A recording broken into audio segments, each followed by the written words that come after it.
శృతులు. ఆ శృతులే అత్యంత ఉత్కృష్టమైనటువంటి ప్రమాణాలు. కాబట్టి నువ్వు ఏం మాట్లాడినా కూడా అది శృతి సమ్మతంగా ఉండాలి. శృతి సమ్మతంగా ఉంది అనంటే అప్పుడు నేను కూడా దాన్ని ఖచ్చితంగా అంగీకరిస్తాను. అది గనక శృతి సమ్మతంగా లేదు అనంటే అప్పుడు నేను దాన్ని అంగీకరించేది లేదు అని శంకరాచార్యుల వారు చెప్పారు. కాబట్టి నువ్వు చెప్పేది సరిగ్గా ఉందా లేదా అనేది నిర్ణయించాల్సింది, అది నచ్చాల్సింది నచ్చకపోవాల్సింది నాకు కాదు, శృతికి, వేదానికి. అంటే అది వేదసమ్మతంగా ఉండాలి. వేదసమ్మతంగా ఉంది అని అంటే ఒప్పుకుంటాం, లేదంటే లేదు అనేది శంకరుల యొక్క అభిప్రాయం. కాబట్టి శంకరాచార్యుల వారు ఏం చేశారు అనంటే సంపూర్ణంగా వేదములన్నింటినీ కూడా చూసి అవలోకన చేసి విచారణ చేసి ఏం ప్రతిపాదించారు అనంటే ద్వైతం అనేది మామూలుగా వ్యావహారికంగా ఉండనే ఉంది, కానీ అక్కడితో ఆగడానికి వీల్లేదు. అంతిమమైనటువంటిది ఏమిటి అనంటే అద్వైత తత్వం.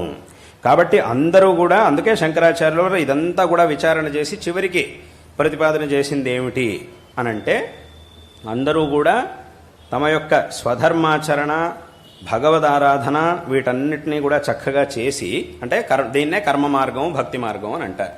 ఈ కర్మ మార్గాన్ని భక్తి మార్గాన్ని అందరూ కూడా చక్కగా ఆచరించి చిత్తశుద్ధిని తెచ్చుకొని ఆ తర్వాత జ్ఞాన మార్గంలోకి వెళ్ళాలి.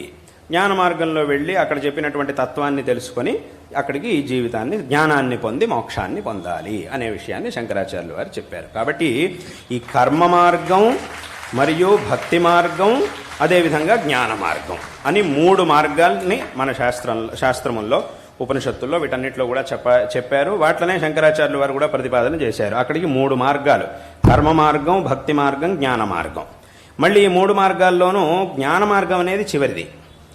దానికంటే ముందు కర్మ మార్గం మరియు భక్తి మార్గం. కర్మ మార్గం అనంటే మనకి చెప్పబడినటువంటి స్వధర్మాన్ని ఆచరించడం, స్వధర్మంలో చెప్పబడినటువంటి కర్మలన్నింటినీ కూడా చేయడం, అది ధర్మ మార్గం అని అంటే. అదే కర్మ మార్గం అని అంటే. భక్తి మార్గం అనంటే ఆ భగవంతుణ్ణి ఆరాధించడం అనేది భక్తి మార్గం. ఈ రెండింటినీ చేయగా చేయగా చేయగా ఏమవుతుంది అనంటే మనకి విశేషమైనటువంటి యోగ్యత వస్తుంది. ఆ యోగ్యత వచ్చినప్పుడు జ్ఞాన మార్గంలోకి మనం ప్రవేశించగలుగుతాం. ఆ జ్ఞాన మార్గంలోకి ప్రవేశించి జ్ఞాన మార్గంలో ముందుకెళ్ళాక మన జ్ఞానం వస్తుంది. ఆ తర్వాత ఆ మోక్షాన్ని మనం పొందగలుగుతాం. కాబట్టి ఈ విధంగా వీటన్నిటికీ కూడా సమన్వయం చేసుకొని అవిరుద్ధమైనటువంటి ఏ దర్శనమైనా సరే, ఏదైనా ద్వైతమైనా అద్వైతమైనా విశిష్టాద్వైతమైనా ఏమైనా సరే, శంకరులు చెప్పింది ఏమిటి అనంటే ఏం చెప్పినా కూడా అది వేదసమ్మతంగా ఉండాలి. వేదసమ్మతమైనటువంటి విషయం ఏదైనా సరే మేము తీసుకుంటాం, అది ఎక్కడున్నా సరే మేము తీసుకుంటాం. వేదసమ్మతంగా లేదు అనంటే దాన్ని తీసుకోవడానికి వీల్లేదు. సరే, ఇది శాస్త్రముల్లో ఉండేటటువంటి చర్చ.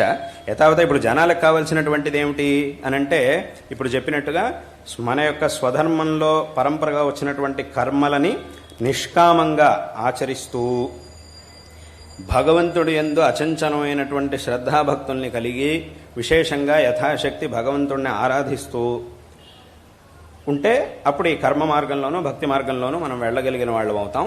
తద్వారా మనం చిత్తశుద్ధిని పొందుతాం. ఆ తర్వాత మనం జ్ఞాన మార్గంలో వెళ్ళి మోక్షాన్ని పొందగలుగుతాం. అది ఇక్కడ చెప్పినటువంటి విషయం.